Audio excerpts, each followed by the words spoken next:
Hello, dear students. Welcome in UIPS family. Firstly, I give my introduction. I am Pragya Gawande, Assistant Professor at UIPS Ujjain. I completed my B Pharma from UIPS Ujjain and M Pharm from SGSITS Indore. In today's lecture, आज के lecture में हम लोग देखेंगे the definition of pharmacy, what is pharmacy, and the scope of pharmacy, and then we will discuss about the what is I will teach you inorganic chemistry. Firstly, I will teach you inorganic chemistry. So what is the inorganic chemistry and what is the need of inorganic chemistry in pharmacy, कि हमारे pharmacy में inorganic chemistry हम क्यों पढ़ते हैं, ये आज हम देखेंगे. Then we discuss about the syllabus of inorganic chemistry. हम जो हमारा सिलेबस है वो डिस्कस करेंगे. देन फिर डिस्कस अबाउट द प्रैक्टिकल. अगर आप फार्मेसी में आए हैं और आपको प्रैक्टिकल नहीं करे हैं आपने, या फिर आपने प्रैक्टिकल नहीं समझे हैं, तो उसका कोई मतलब नहीं है. आपको प्रैक्टिकल तो समझना पड़ेगा, है ना. तो हम फिर उसके बाद में कौन से प्रैक्टिकल समझेंगे वो भी हम डिस्कस करेंगे आज के लेक्चर में, और हमें क्यों ज़रूरत है इनऑर्गेनिक केमिस्ट्री पढ़ने की वो हम देखेंगे. तो हम आ जाते हैं हमारे फर्स्ट पॉइंट के ऊपर, what is pharmacy and the what is the definition of pharmacy. तो ऐसा होता है कुछ बच्चे कि फार्मेसी में एडमिशन ले लेते हैं, बट उन्हें पता नहीं होता है व्हाट इज़ फार्मेसी, फार्मेसी क्या होता है और इसमें क्या स्कोप है, आगे चल के आप क्या कर सकते हैं. और कई बार ऐसा होता है मिस गाइडेंस हो जाता है. मिस गाइडेंस की वजह से बच्चों को ऐसा लगता है बस फार्मेसी मेडिकल शॉप डाल कर लो, या फिर आप कंपनी किसी फार्मा कंपनी में ज्वाइन कर लो, या फिर आपको टीचिंग लाइन, या फिर जैसे जो भी है ना. कई बार ऐसा होता है. तो आज के लेक्चर में हम लोग देखेंगे कि क्या है फार्मेसी, क्या है, हम इसमें क्या पढ़ते हैं, हम इसमें कौन कौन से सब्जेक्ट पढ़ते हैं, इसमें आगे चल के आपको कैसे क्या करना है ना. तो सबसे पहले हम देखते हैं व्हाट इज़ फार्मेसी. तो फार्मेसी की डेफिनेशन देखते हैं. Pharmacy is art and science of preparing and dispensing of drug and medicines. इसमें हम क्या करते हैं, मेडिसिन्स को प्रिपेयर करने का काम करते हैं, देन उसे डिस्पेंस करने का काम करते हैं, डिस्पेंस करने का काम करते हैं, है ना. तो फार्मेसी में आप लोग सभी सब्जेक्ट्स पढ़ेंगे. जैसे आप इसमें केमिस्ट्री भी, सबसे मेन सब्जेक्ट बायो, देन फिर आपके उसके बाद में आप मैथ्स पढ़ेंगे, मैथ्स के बाद में आप केमिस्ट्री पढ़ेंगे, फिजिक्स पढ़ेंगे, एंड कंप्यूटर पढ़ेंगे, इंग्लिश पढ़ेंगे. देन फिर आपको इसमें आर्ट भी आएगा, अकाउंट भी आएगा, कॉमर्स भी पढ़ेंगे. मतलब फार्मेसी एक ऐसा सब्जेक्ट है जिसमें आप सभी सब्जेक्ट्स पढ़ेंगे. देन फिर आप इसमें लॉ भी पढ़ेंगे, इसमें क्या रूल्स एंड रेगुलेशंस फॉलो होती है, आपको कौन सा क्या फॉर्म फिल करना है, कहाँ पे आपको क्या करना है, आपके अगर आपने ये रूल ब्रेक करा तो आपके ऊपर क्या लॉ लगेगा. ये सभी चीज़ें जैसे रेगुलेटरी अफेयर्स, ये सभी आपको पढ़ना है. तो ये सभी सब्जेक्ट इसमें पढ़ते हैं. फार्मेसी एक ऐसा सब्जेक्ट है जिसमें आप सभी सब्जेक्ट पढ़ते हैं, फिजिक्स से लेके मैथ्स से लेके बायो, कॉमर्स, मतलब आपको इस फील्ड में आपको सभी सब्जेक्ट्स को कवर करना है ना. देन फिर अब हम आते हैं फार्मेसी में क्या स्कोप है. स्कोप देख लेते हैं.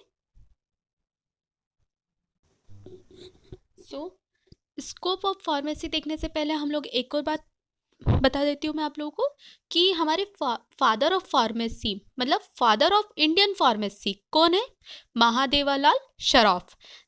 ये बहुत इंपॉर्टेंट क्वेश्चन है, ये आप लोगों को पता होना चाहिए कि हमारे इंडियन फार्मेसी के फादर कौन है, महादेवालाल शराफ. देन अब हम आते हैं scope of pharmacy.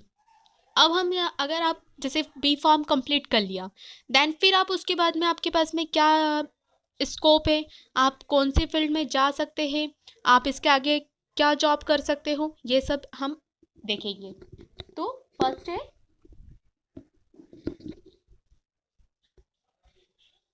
Government job. अब हम गवर्नमेंट जॉब में आप कहाँ जा सकते हो? तो फर्स्ट है हॉस्पिटल फार्मासिस्ट। हॉस्पिटल फार्मासिस्ट बन सकते हो, जैसे हॉस्पिटल, गवर्नमेंट हॉस्पिटल्स रहते हैं, वहाँ पे हमारी एक मेडिकल शॉप रहती है, तो आप वहाँ पे फार्मासिस्ट बन सकते हो, उसकी वैकेंसी निकलती है। ड्रग इंस्पेक्टर जो कि इंस्पेक्शन करने आते हैं। कई बार ऐसा होता है ना, मेडिकल शॉप पे जाते हैं तो एक जिले का, मतलब एक सेक्टर का एक ड्रग इंस्पेक्टर रहते हैं, तो वो ड्रग इंस्पेक्टर की भी वैकेंसी आती है। गवर्नमेंट एनालिटिकल लैब मतलब जहाँ पे टेस्टिंग की जाती है, तो उसके लिए भी वैकेंसी आती है। फॉरेंसिक लैब सबको पता है, जो जिसने भी सीआईडी देखा होगा तो उसे तो पता ही होगा कि फॉरेंसिक क्या है ना। देन फिर उसके बाद में lecturer and demonstrators in medical college. Lecturer की भी जॉब रहती है, डिमॉन्स्ट्रेटर की, है ना। ये सब क्या थे अभी हमारे गवर्नमेंट सेक्टर। देन फिर उसके बाद में आता है एंटरप्रेन्योर। एंटरप्रेन्योर में क्या है, इसकी बात करेंगे हम, है ना। एंटरप्रेन्योर में ये आप सेल्फ करते हैं, इसमें आपको क्या करना है, सेल्फ से करना है। तो ये क्या है, कॉन्ट्रैक्ट रिसर्च, कि आप किस तरह से क्या रिसर्च वर्क कैसे कर रहे हैं। देन फिर उसके बाद में large scale production, large scale और स्मॉल स्केल। कई बार ऐसा होता है ना, छोटी छोटी कंपनीज रहती है, तो कहीं पे क्रीम बन रहे हैं, कई बार थोक में क्रीम आते हैं, कई बार कहीं पे छोटे, कई बार ऐसे होते हैं ना, जैसे क्रीम बन रहे हैं, कहीं पे रोज वाटर बन रहा है, तो वो सब क्या होता है, ये small scale and large scale production. Then फिर सेल्फ एनालिटिकल लैब, आप आपकी खुद की सेल्फ एनालिटिकल लैब भी डाल सकते हैं। और आयुर्वेदिक प्रोडक्शन, ये सब क्या है, एंटरप्रेन्योरशिप, मतलब आप खुद आपका कर सकते हैं बड़े लेवल पे। देन फिर उसके बाद में हमारा थर्ड क्या आता है, टीचिंग, है ना। टीचिंग में क्या होता है, इसके बाद क्या आता है, टीचिंग। टीचिंग में आप जा सकते हैं, एम फॉर्म करने के बाद में आप बी फॉर्म को पढ़ा सकते हैं, और इसके बाद में पीएचडी में भी कर सकते हैं, है ना। देन फिर उसके बाद में क्या आता है हमारा रिसर्च। रिसर्च में क्या होता है, रिसर्च में आ जाते हैं कॉन्ट्रैक्ट रिसर्च, जो कि कॉन्ट्रैक्ट बेस पे रिसर्च होते हैं, है ना। और फिर उसके बाद में आर&डी, सबसे मेन होता है हमारा आर&डी सेक्टर। आर&डी सेक्टर मतलब होता है R&D, मतलब रिसर्च एंड डेवलपमेंट। क्या होता है, रिसर्च एंड डेवलपमेंट। इसमें क्या होता है, अगर हमने कोई न्यू मेडिसिन बनाई, तो उसका हमें कहाँ बनाएंगे हम लोग, कहाँ पे उसके रिसर्च करेंगे, कहाँ। तो जो फार्मा साइंटिस्ट होते हैं, वो क्या होता है, वो इसी फील्ड में रहते हैं। तो आप इसमें क्या कर सकते हो कि आप कोई न्यू, अभी जैसे कोरोना आया है ना, अब इसकी जो रिसर्च हो रही है, तो ये कौन कर रहा है, ये फार्मासिस्ट ही कर रहे हैं, है ना, कोई और तो नहीं कर रहा है। तो जो फार्मा साइंटिस्ट रहेंगे वही इसकी रिसर्च करेंगे। तो जो कर रहा है वो कौन कर रहा है, फार्मा साइंटिस्ट कर रहे हैं। तो वो सब किस में आते हैं, आर&डी सेक्टर में आते हैं, आप उस फील्ड में भी जा सकते हो। देन फिर एब्रॉड रिसर्च, कुछ एब्रॉड के प्रोजेक्ट्स आते हैं, जो कि हमारे, जो जैसे हमारे जो टीचर्स वगैरह रहते हैं, गाइड वगैरह रहते हैं, या तो फिर कोई हमारे यहाँ पे लैब है, तो वो वहाँ पे क्या होता है कि अब्रॉड से रिसर्च आती है, मतलब अब्रॉड से यहाँ पे वर्क दिया जाता है का।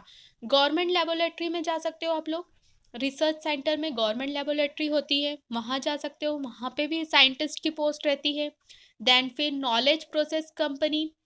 देन फिर उसके बाद में मेडिकल इंस्ट्रूमेंट रिसर्च, क्या आप मेडिकल के लिए आपने कौन कौन से इंस्ट्रूमेंट्स रिसर्च करे हैं, कि आप इसके लिए क्या कर सकते हो, बहुत सारे होते हैं, पेटेंट करवा लेते हैं, वो सब चीज़ें, है ना। हर्बल ड्रग रिसर्च, तो हर्बल ड्रग रिसर्च मतलब जैसे अपना यही हर्बल प्रोडक्ट से क्या बेनिफिट है। कई बार ऐसा होता है कि कई लोग बोलते हैं कि नहीं, हमें ये वाली मेडिसिन नहीं लेना है, हमें हर्बल लेना है, तो उसके ऊपर जो रिसर्च चलती है वो, है ना। अब हम आते हैं प्रोडक्शन। प्रोडक्शन मतलब कंपनी में जाएंगे हम, है ना। कंपनी में आपकी क्या क्या पोजीशन हो सकती है। ऐसा नहीं है कि कंपनी बोली है तो कंपनी में आपको बस ऐसे वर्कर्स की तरह काम करना है, या फिर आपकी एक अलग पोजीशन होती है। आपको कोई वहाँ पे मेडिसिन्स ही नहीं बनाना है, आपको वहाँ पे एक ऑफिस भी दिया जाता है। आपको क्यूए डिपार्टमेंट रहता है, QC department, RA department. Companies में भी अलग अलग डिपार्टमेंट्स होते हैं। कई बार बच्चों को बस इतना पता है, हाँ कंपनी में हमें जाना है, वहाँ मेडिसिन बनानी है, सिर्फ प्रोडक्शन पता होता है। तो यहाँ पर सबसे पहले हमारा होता है आरए डिपार्टमेंट। आरए डिपार्टमेंट में हम लोग क्या करते हैं, रेगुलेटरी अफेयर्स। आरए मतलब रेगुलेटरी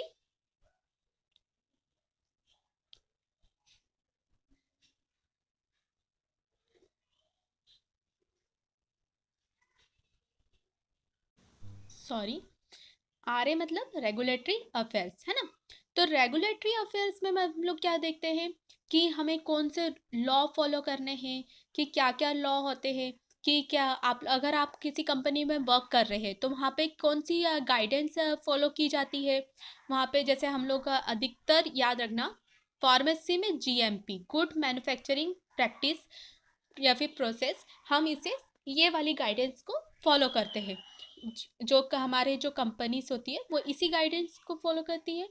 तो हमें इसके लिए क्या है, क्या क्या रूल्स होते हैं कि आपको इसी तरह से बनाना है, यहाँ पे प्रॉपर सैनिटाइज होना चाहिए, या फिर यहाँ पे क्लीनिंग होनी चाहिए, यहाँ पर ये चीज़ ऐसे रखी है तो ऐसे ही रखी होनी चाहिए। ये सब कौन फॉलो करवाता है, कौन सा सेक्टर फॉलो करवाता है कंपनी में, आ रहे। देन फिर इसके बाद में आता है क्यूए सेक्टर। कौन सा आता है, क्यूए, क्वालिटी एश्योरेंस। वो क्या था, रेगुलेटरी अफेयर्स, और ये क्या है, क्वालिटी एश्योरेंस, है ना। तो एश्योरेंस, इसमें क्या करते हैं हम लोग, क्वालिटी, जैसे हमारा प्रोडक्शन हो गया, प्रोडक्शन हो गई, जो हमारी ड्रग है वो बन गई, टैबलेट बन गई, है ना। टैबलेट बनने के बाद में अब हमें क्या करना है, इसकी क्वालिटी तो हमने चेक कर ली। वो उसके लिए हमारा कौन सा डिपार्टमेंट होता है, क्यूसी डिपार्टमेंट। प्रोडक्शन के बाद में क्या होता है, क्यूसी डिपार्टमेंट। ये क्या करता है, क्वालिटी कंट्रोल करने का काम करता है। क्वालिटी कंट्रोल मतलब कि किस तरह से हमारी अब ड्रग तो बन गई है ना। अब जैसे ये टैबलेट है, अब ये टैबलेट बन गई है। अब इस टैबलेट को हमें हमारी बॉडी में किस तरह से इफेक्ट शो कर रही है, ये कहीं कुछ और इफेक्ट शो तो नहीं कर रही है, ये प्रॉपर डिजॉल्व हो रही है या नहीं, या तो फिर, और हमारी जो टैबलेट है उसमें जो हमने ड्रग डाली है, कई बार आपने देखा होगा कि जो हमारी जो स्क्रिप्ट होती है, मतलब जो मेडिसिन का जो पाउच होता है उसके ऊपर लिखा होता है कि 500 mg ड्रग पैरासीटामॉल है इसमें। और हमें सभी ड्रग मतलब सभी टैबलेट एक जैसे साइज की, सभी सेम साइज की और सेम इसमें होती है ना। सेम कलर, सेम सब अपेरेंस भी सेम होते हैं। तो ये सब कंट्रोल करने का काम कौन करता है, क्यूसी डिपार्टमेंट। कौन करता है, क्यूसी डिपार्टमेंट। अब जैसे हमने टैबलेट बना ली, अब टैबलेट बना ली, तो अब टैबलेट को टेस्टिंग करने का काम कौन करेगा, क्यूसी डिपार्टमेंट। यहाँ पे उसकी क्या टेस्टिंग होती है कि सही बनी है या नहीं बनी है, इसमें हमने जो ड्रग डाली है वो सही क्वांटिटी है कि नहीं है, कम ज़्यादा तो नहीं है, ये सब कौन करता है। अब हमारी पूरी बैच बन गई, अगर हम लोग उसको क्वालिटी टेस्ट नहीं करेंगे, है ना, तो उसको वो क्या होगा, हमारी पूरी बैच ऐसे ही खराब हो जाएगी। तो वो सब टेस्टिंग कौन करता है, क्यूसी डिपार्टमेंट। जैसे हमारी, हमने कोई एग्जाम्पल के लिए ले लो, जैसे हमारा ग्लास में हमने वाटर ऐड करा और उसमें शुगर ऐड कर दी। अब शुगर ऐड करने के बाद में हमने उसे डिजॉल्व नहीं करा, और वो शुगर हमने ऐड करने के बाद में ऐसे कैसे रख दी, तो क्या होगा, शुगर तो नीचे रह जाएगी और वाटर का टेक्सचर वैसा की वैसा ही रहेगा, वो स्वीट होगा नहीं, है ना।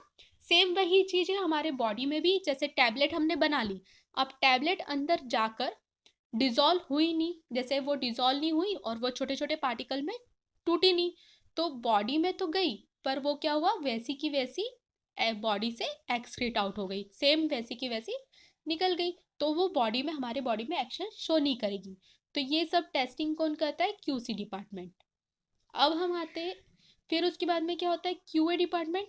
क्यूसी के बाद में क्यूए डिपार्टमेंट, की क्यूसी डिपार्टमेंट में जो करी है टेस्टिंग, उसके लिए जो हमारे पास में जो, जैसे एक पेपर वर्क होता है कि आपने जैसे ये टेस्टिंग करी है तो उसके लिए जो पेपर वर्क होगा वो कौन करेगा, क्यूए डिपार्टमेंट। देन फिर उसके बाद में आते हैं हम पैकेजिंग। पैकेजिंग डिपार्टमेंट अलग होता है। देन एसओपी डिपार्टमेंट अलग होता है कि अलग अलग इक्विपमेंट रखे होते हैं, इक्विपमेंट कैसे किस तरह से आपको चलाना है उसके लिए क्या एसओपी है, स्टैंडर्ड ऑपरेटिंग प्रोसीजर, तो उसके लिए एक अलग डिपार्टमेंट होता है ना। पैकेजिंग के लिए अलग डिपार्टमेंट, इस तरह से कंपनीज में अलग अलग डिपार्टमेंट होते हैं।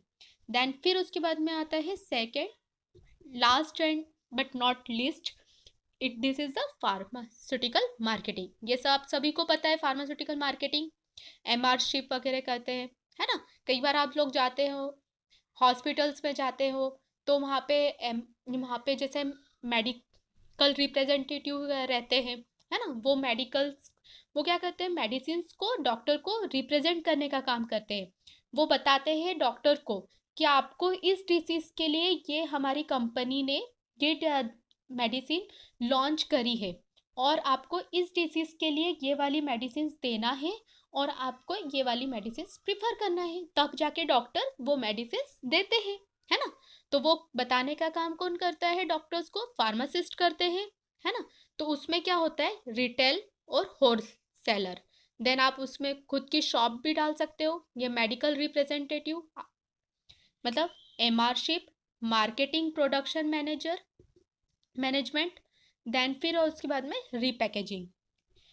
अब फार्मास्यूटिकल मार्केटिंग में मेडिसिन की मार्केटिंग देख ली अब हमने। अब हम देखेंगे इसमें क्या होता है, इक्विपमेंट की भी मार्केटिंग होती है। फार्मास्यूटिकल इक्विपमेंट जो हमारे यहाँ जो मशीन्स यूज़ होती है, मतलब सिंपल लैंग्वेज में बोलूँ तो जो हमारे यहाँ मशीन्स यूज़ होती है तो उनकी भी मार्केटिंग होती है। वो भी कौन करता है, फार्मासिस्ट ही करते हैं। कि आपको यहाँ पे जो इक्विपमेंट यूज़ हो रहे हैं आपके स्कूल में, सॉरी आपके कॉलेज में जो इक्विपमेंट यूज़ हो रहे हैं, आपके कंपनीज में जो इक्विपमेंट यूज़ हो रहे हैं, यूवी आईआर वगैरह जो हम लोग फार्मासिस्ट यूज़ करते हैं, तो उसकी जो मार्केटिंग होती है वो भी कौन करता है, फार्मासिस्ट करता है ना। तो एक होती है मेडिसिन्स की मार्केटिंग होती है और एक होती है इक्विपमेंट की मार्केटिंग, है ना। ये बहुत कम लोगों को पता होता है कि आप लोग ये भी कर सकते हो, इसमें भी आपका स्कोप है। देन फिर उसके बाद में अब हम बात करेंगे अदर स्कोप की। तो अदर स्कोप में आता है फार्माको विजिलेंस। ये क्या होता है फार्माको विजिलेंस, जैसे टीसीएस कंपनी आप लोगों ने सुनी होगी। ये क्या है, ये बाहर की कंपनी है, हमारे एब्रॉड कंपनी है ना। अब यहाँ पर भी आप लोग जा सकते हो फार्माको विजिलेंस में। यहाँ पे आपको प्रॉपर ऑफिस वर्क रहता है और यहाँ पे हमारे पास में पूरे वर्ल्ड से जो भी न्यू डिसीज है या फिर कुछ न्यू एडवर्स ड्रग इफेक्ट, जैसे कुछ किसी को कोई दवाई खाने से कोई एलर्जी हो गई तो वो सब जो उसको कैसे कम करना है, क्या करना है, उसके ऊपर पूरी समरी बना के फिर बाद में फिर आगे साइंटिस्ट को देना है कि किस तरह से इसको हम ओवरकम करें। तो ये सब काम कौन करता है, फार्माको विजिलेंस सेक्टर। ये भी आपके पास स्कोप होता है। एक और होता है मेडिकल राइटिंग में जा सकते हो आप लोग, है ना। मेडिकल राइटिंग में जा सकते हो, मेडिकल राइटिंग में जा सकते हो, मेडिकल कोडिंग में जा सकते हो आप लोग, मेडिकल कोडिंग में जा सकते हो। ये सब आपके पास में स्कोप है आफ्टर बी फार्मा कंप्लीट करने के बाद आप इन सब में जा सकते हो। ऐसा नहीं है कि आप सिर्फ आपकी मतलब मेडिकल शॉप खोल लो या फिर आप एमआर बन जाओ। एमआर भी आप मेडिसिन के लिए भी जाओ, इक्विपमेंट के लिए भी एमआरशिप होती है ना, वो भी कर सकते हो आप लोग। या तो फिर आप कोई कंपनी में चले जाओ प्रोडक्शन के लिए। बस बस यही मिस गाइडेंस की वजह से आप लोगों को ऐसा लगता है, मतलब बहुत सारे लोगों को लगता है कि फार्मेसी में स्कोप नहीं है। बट फार्मेसी एक ऐसा फील्ड है जहाँ पर अगर आपने फार्मेसी करा है तो आप घर पर नहीं बैठ सकते हो, आप कहीं ना कहीं किसी न किसी फील्ड में ज़रूर जा सकते हो और आप कहीं ना कहीं इसमें बहुत स्कोप है। और फार्मेसी के अलावा जैसे अदर सेक्टर है तो आप उसे उधर भी जा सकते हैं, जैसे कि रेलवे हो गया, रेलवे की निकलती है वैकेंसी, उधर जा सकते हो आप लोग। बाकी आर्मी हो गया, इधर हो गया, आर्मी में भी रहते हैं, आर्मी में भी फार्मासिस्ट रहते हैं, आप उसमें भी ज्वाइन कर सकते हो, वहाँ पर भी मेडिकल लाइन में जा सकते हो। मतलब अलग अलग बहुत सारी वैकेंसीज रहती है इसमें, फार्मेसी में बहुत स्कोप है। नाउ अब हम बात करेंगे आपके सब्जेक्ट के बारे में। तो इनऑर्गेनिक केमिस्ट्री, आपको हर सब्जेक्ट को कोरिलेट करके पढ़ना है कि आपको अगर हम इनऑर्गेनिक केमिस्ट्री में अगर कुछ पढ़ रहे हैं तो आपको किस तरह से पढ़ना है, हम क्यों पढ़ रहे हैं, इसका क्या यूज़ होने वाला है आगे चलकर, तो ये हमें देखना है। तो सबसे पहले इसका कोड याद कर लीजिएगा, BP104T। ये कोड हमेशा याद रहना चाहिए आप लोगों को। फार्मास्यूटिकल इनऑर्गेनिक केमिस्ट्री, इसका फुल फॉर्म क्या है इनऑर्गेनिक केमिस्ट्री का? फार्मास्यूटिकल इनऑर्गेनिक केमिस्ट्री, है ना। अब जैसे कोरिलेट करके पढ़ना मतलब क्या होता है कि जैसे अगर फॉर एग्जाम्पल देके बताती हूँ मैं आप लोगों को कि आप लोगों ने 10th में टिग्नोमेट्री पढ़ा है, प्रोबेबिलिटी पढ़ा है ना। तो कई बार बोलते हैं कि अरे हम लोगों ने साइन थीटा कॉस थीटा पढ़कर क्या कर लिया, बायो वाले बोलते हैं, है ना। तो साइन थीटा कॉस थीटा पढ़कर आपने क्या कर लिया, तो इस वो हमें क्या यूज रहा, क्या मतलब रहा। तो अगर हमारे पास में जैसे कि कोई टावर है ना, अब उसके सामने कोई बिल्डिंग है, तो हमें उस टावर की लंबाई पता है कि इस टावर की लंबाई इतनी है, तो सामने वाली बिल्डिंग की लंबाई हमें पता करनी है। तो उसके लिए हम क्या करेंगे, टिग्नोमेट्री का यूज करेंगे कि कैसे क्या करना है। तो वहां पे हमारे साइन थीटा कॉस थीटा के फॉर्मूले लगेंगे, है ना। हाँ, तो अगर हमें टावर की लंबाई पता है तो हम आगे बिल्डिंग की लंबाई पता कर सकते हैं कि वो कितनी ऊंची है, कितना क्या है, कितनी ऊंची है, कितनी लंबी है। सेम वही इसी तरह से हमें कोरिलेट करके पढ़ना है। अगर हम आपको साइन थीटा कॉस थीटा वाले फॉर्मूले आते हैं तो आप इजीली बता सकते हो, ये सब 10th में पढ़ते ही हैं। देन प्रोबेबिलिटी का सिंपल सा एग्जांपल मैं आपको बताती हूँ। जैसे कि एग्जांपल के लिए आप लोग भी देखना, सितंबर 2020 है ना, जो अभी हमारा जो सितंबर 2020 गया है, सेम डे सेम डेट 2021 में सेम जैसा सितंबर 2020 है, जो मंथ है उसमें सेम डेट पूरा सेम वैसा कि वैसा कौन सा महीना आएगा 2021 में, ऐसा सेम कौन सा मंथ रहेगा 2021 में। अगर आपको प्रोबेबिलिटी आती है तो आप लोग कर सकते हो सॉल्व, है ना। आप लोगों को उसमें फॉर्मूले दिए हुए रहते हैं तो आप उससे सॉल्व कर सकते हो, या तो फिर आपने थोड़ा बहुत अच्छे से साइंस पढ़ा है तो आप दे सकते हो आंसर। तो चलो ठीक है, मैं ही आप लोगों का आंसर बता देती हूँ। तो इसमें क्या होता है, कई बार मैं बायो के हिसाब से बताती हूँ। तो बायो के हिसाब से यहाँ पे आप प्रोबेबिलिटी भी देख सकते हो, मैथ्स भी लगा सकते हो, यहाँ आपको यूज़ आ गया आपकी सब्जेक्ट का। देन फिर बायो का यूज़ हमारे तब आ गया अगर हमारे पास कैलेंडर नहीं है ना। कई बच्चे कैलेंडर में देख रहे होंगे अभी कि कैलेंडर में देखते हैं कि क्या हो रहा है, क्या कौन सा आ रहा है। अब हमारे पास कैलेंडर नहीं है तो हम लोग कैसे देखेंगे कि सितंबर में क्या होता है, मौसम चेंज होता है। देन फिर उसके बाद में क्या होता है, जून में, ऐसे 6 मंथ बाद मौसम चेंज होता है। तो सेम मंथ कौन सा रहेगा, जून रहेगा। सितंबर के बाद में 2021 कौन सा रहेगा, सेम सितंबर जैसा जून, जून 2021, सेम डे सेम डेट, आप कैलेंडर में देख लेना। ठीक इसी तरह से हमें हमारे सब्जेक्ट को कोरिलेट करके पढ़ना है कि आप अगर इनऑर्गेनिक केमिस्ट्री पढ़ रहे हैं तो आप क्यों पढ़ रहे हैं, आपको क्या यूज़ है इसका, क्यों आपको पढ़ना है ना। तो अब हम हमारे सिलेबस के बारे में देख लेते हैं। तो पहले हम इनऑर्गेनिक केमिस्ट्री की डेफिनेशन देख लेते हैं कि इनऑर्गेनिक केमिस्ट्री क्या होता है। तो definition of inorganic chemistry, study of pharmaceutical applications of the inorganic compounds lead to the establishment of a new avenue called pharmaceutical inorganic chemistry. It deals with the study of preparation, standards of purity, limit test for determining quality, purity and storage condition of all inorganic compounds. तो inorganic chemistry में कि हम लोग क्या करते हैं, जो हमारे इनऑर्गेनिक कंपाउंड्स रहते हैं, जैसे कि आप लोगों ने पेरियोडिक टेबल पढ़ी होगी, है ना, उसमें हमारे कंपाउंड्स रहते हैं सोडियम, लिथियम, एल्यूमिनियम, इन सब के बारे में हम लोग पढ़ेंगे। इसके क्या फार्मास्यूटिकल यूजेस है, इसको किस तरह से प्रिपेयर किया जाता है, हैवी मेटल्स को किस तरह से प्रिपेयर किया जाता है, वो सब हम इसमें देखेंगे। इसकी क्या प्योरिटी ऑफ टेस्टिंग, क्या स्टैंडर्ड प्योरिटी किस तरह से चेक करी जाती है कि हमारा जो कंपाउंड है वो किस तरह प्योर है कि नहीं है, तो उसकी टेस्टिंग किस तरह से की जाती है, लिमिट टेस्ट देखेंगे हम लोग। ये सब चीज़ें हम लोग क्या करेंगे, इनऑर्गेनिक केमिस्ट्री में पढ़ेंगे, है ना। अब इनऑर्गेनिक केमिस्ट्री हम क्यों पढ़ रहे हैं, इसका क्या यूज़ है हमारे फार्मेसी में। तो फार्मेसी में हमारा यूज़ ये है कि कई बार हम लोग मेडिसिन बनाते हैं, तो हम कई बहुत सारे कंपाउंड यूज़ करते हैं, जैसे NaCl हो गया, HCl हो गया, है ना, और सल्फेट हो गया, क्लोरीन हो गया, आयरन हो गया, ये हम लोग यूज़ करते हैं। तो अब यूज़ कर रहे हैं, कई बार बफर यूज़ करते हैं, एसिड यूज़ करते हैं मेडिसिन बनाने के लिए, या फिर टेस्टिंग के लिए, लिमिट टेस्ट के लिए, मतलब हम लोग ये सब यूज़ करते हैं। तो उसके लिए हमें क्या करना पड़ता है, अब हमें वो पढ़ना तो ज़रूरी है कि अगर हमने ये मेटल बनाया है तो उसका क्या यूज़ है, फार्मास्यूटिकल यूज़ हमें पता होना चाहिए, इसे किस तरह से प्रिपेयर किया जाता है ये हमें पता होना चाहिए। ये हम क्या करते हैं, इनऑर्गेनिक केमिस्ट्री में हम लोग ये देखते हैं। तो इसलिए हमें इनऑर्गेनिक केमिस्ट्री पढ़ना ज़रूरी है। जब आपको बेसिक डिटेल पता होगी तब आप आगे जाके मेडिसिन बना पाओगे।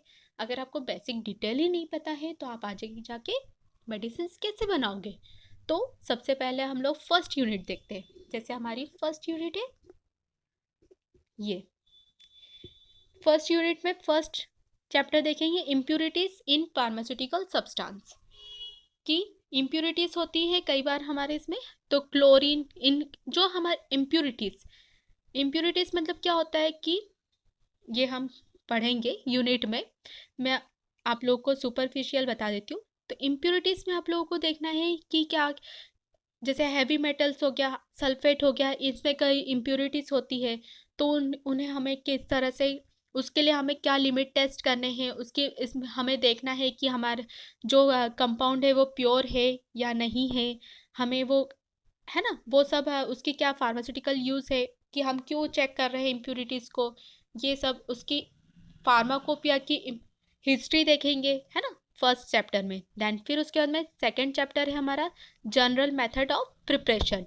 कि हमें जो जनरल मेथड है प्रिपरेशंस के लिए है मेटल्स की, वो हम इसमें देखेंगे। देन फिर second unit acid bases and buffers. इसमें हम लोग पढ़ेंगे कि एसिड के बारे में पढ़ेंगे, acidic solution, buffer, basic solution and buffer.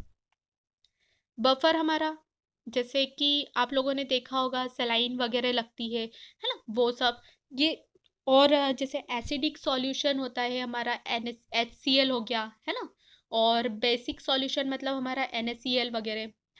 तो ये अब हम देखेंगे electrolytes, major extra and intracellular electrolytes, sodium chloride, potassium chloride. Electrolytes तो आप सबको भी पता है कि हम लोग लेते हैं ORL को, जो हमारा ORL सॉल्यूशन रहता है जब किसी का BP, है ना, लो हो जाता है, तो हम लोग उसे देते हैं ओरल रिहाइड्रेशन सॉल्ट, ORS का घोल देते हैं, है ना।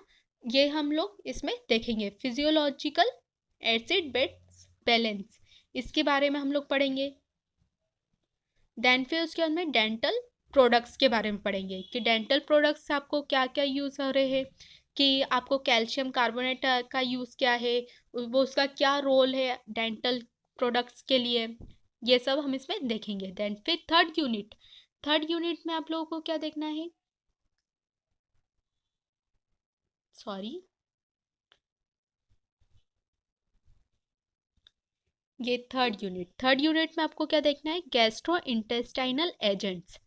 तो इसमें एसिडिफायर हो, फर्स्ट है हमारा एसिडिफायर, इसमें ammonium chloride and dilute HCl है। देन फिर एंटासिड है, एंटासिड में आइडियल प्रॉपर्टी क्या होनी चाहिए, मैं आपको आगे चल के बताऊँ कि एंटासिड क्या होते हैं। देन कैथार्टिक्स क्या होते हैं, एंटी माइक्रोबियल्स क्या होता है। कई बार आप लोगों ने भी देखा होगा एंटी माइक्रोबियल्स, है ना, एंटी माइक्रोबियल्स हम क्यों यूज़ करते हैं, इसकी क्या क्लासिफिकेशन है, इनका क्या मैकेनिज्म है। और एंटी माइक्रोबियल मतलब जो कि माइक्रोब्स की ग्रोथ को कम करते हैं, तो उसे हम क्या बोलते हैं, एंटी माइक्रोबियल्स। देन अब हम आते हैं फोर्थ यूनिट में, हम लोग क्या पढ़ेंगे, miscellaneous compound, expectorants, emetics, haematinics, poison, antidote, astringents. Then fifth unit हम लोग देखेंगे रेडियो फार्मास्यूटिकल्स। ये हम लोग को देखना है कि क्या क्या रेडियो फार्मास्यूटिकल्स है ना, उसके बारे में हम लोग उनका इंट्रोडक्शन पढ़ेंगे, उसकी रेडियो एक्टिविटी पढ़ेंगे, किस तरह से हमें उसे मेजरमेंट करना है, उसकी प्रॉपर्टीज़ क्या है, रेडियो आइसोटॉप्स के बारे में पढ़ेंगे। ये सिर्फ हम लोग आगे चल के देखेंगे। यहाँ हमारा लाइक थ्योरी पार्ट ख़त्म होता है। देन फिर अब हम आते हैं प्रैक्टिकल्स के ऊपर। तो आप लोग जैसे जैसे कि हमारा फर्स्ट यूनिट है ना, इम्प्योरिटी। आप लोगों को फार्मेसी में थ्योरी को प्रैक्टिकल से कोरिलेट करके ही पढ़ना है। अगर आपने इन दोनों को एक साथ पढ़ा है तो आपको फार्मेसी बहुत इजी लगेगा। तो हम लोग जैसे इम्प्योरिटी देखेंगे, अब हम इसके प्रैक्टिकल्स भी देखेंगे कि जैसे अगर हमने यहाँ पे इम्प्योरिटी देखी, आयरन, आर्सेनिक, लेड, ये हैवी मेटल्स, तो क्लोरीन, क्लोराइड, सल्फेट, इनकी क्या हम लोग लिमिट टेस्ट देखेंगे, है ना, इसके बारे में हम लोग पढ़ेंगे। तो हम इसके प्रैक्टिकल्स भी देखेंगे कि किस तरह से प्रैक्टिकली परफॉर्म किया जाता है, किस तरह से किया जाता है, किस तरह से लिमिट टेस्ट किए जाते हैं। देन फिर उसके बाद में identification test, test of purity, ये भी हम देखेंगे। प्रिपरेशन ऑफ इनऑर्गेनिक फार्मास्यूटिकल, कि बोरिक एसिड को किस तरह से प्रिपेयर किया जाता है, पोटाश एलम को किस तरह से, फेरस सल्फेट जो है हमारा आयरन, उसे किस तरह से हम प्रिपेयर करते हैं। तो ये सब हमारे क्या है, प्रैक्टिकल से। अब हम बात कर लेते हैं बुक्स की। आप लोगों को कौन सी बुक्स से यूज इशू करनी है, तो हमारी बैकेट सबसे फर्स्ट बुक है हमारी, क्या है, बैकेट। अब बैकेट का आपको वॉल्यूम 1 और वॉल्यूम 2 भी ले सकते हैं। वैसे आप लोग को सबसे मेन बुक है इसकी ये 6 नंबर की, चैटवॉल। कौन सी इशू करनी है आप लोगों को, चैटवॉल। चैटवॉल हमारी लाइब्रेरी में है। तो अगर आप लोगों को लगता है आप लोग को बुक इशू कर सकते हो, आप लोग कभी भी आप कॉलेज आ सकते हैं और कभी भी बुक इशू कर सकते हैं। आप लोगों को बुक से ही पढ़ना है। मैं आप लोगों को नोट्स प्रोवाइड करूँगी, बट आप लोगों को मैं जो असाइनमेंट्स दूंगी वो मैं आप लोगों को बुक से दूंगी, है ना। तो आप बुक से ही लिखोगे। तो आप लोग यहाँ कॉलेज आकर कार्ड इशू करवा सकते हैं, कार्ड पे आप लोग आपकी बुक ले सकते हैं। तो आप लोगों को किससे पढ़ना है इनऑर्गेनिक केमिस्ट्री, चैटवॉल, जो 6 नंबर की बुक है वो। आप वॉगल भी फॉलो कर सकते हो, और सबसे मेन पैकेट भी ले सकते हैं, है ना। ये 3 बुक आप लोगों को देखना है। और आप ML शराब भी ले सकते हैं। देन फिर उसके बाद में इंडियन IP, इंडियन फार्माकोपिया। ये IP क्या होता है, ये हमारी जिस तरह से एक, जैसे हमारी रामायण होती है या महाभारत होती है ना, हमारे हिंदू लोगों के लिए, या फिर जैसे बाइबल होती है, मतलब जैसे हर एक धर्म के लिए एक बुक होती है, उसी तरह से फार्मासिस्ट के लिए एक बुक होती है जो कि होती है Indian pharmacopoeia, British pharmacopoeia, BP। तो आप लोगों को ये फॉलो करना है। अगर ये क्या होता है, अगर आपको कहीं से भी कोई भी बुक नहीं, किसी में नहीं मिल रहा है, तो वो आपको कहाँ मिलेगा, IP में जरूर मिलेगा, है ना।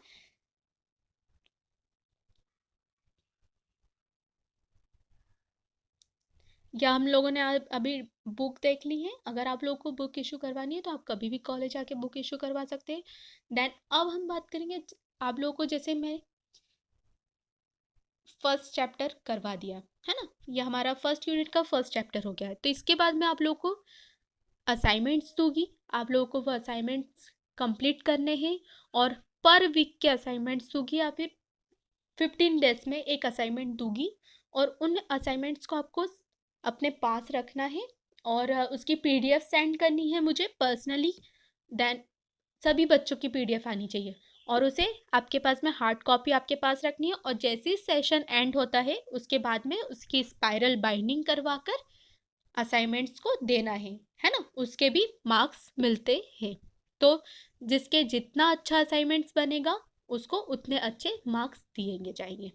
और कलरफुल असाइनमेंट्स होना चाहिए, ब्लैक एंड वाइट असाइनमेंट्स नहीं होना चाहिए, है ना, कलरफुल होना चाहिए, अच्छा असाइनमेंट होना चाहिए। ओके, आज के लिए इतना ही। Thank you.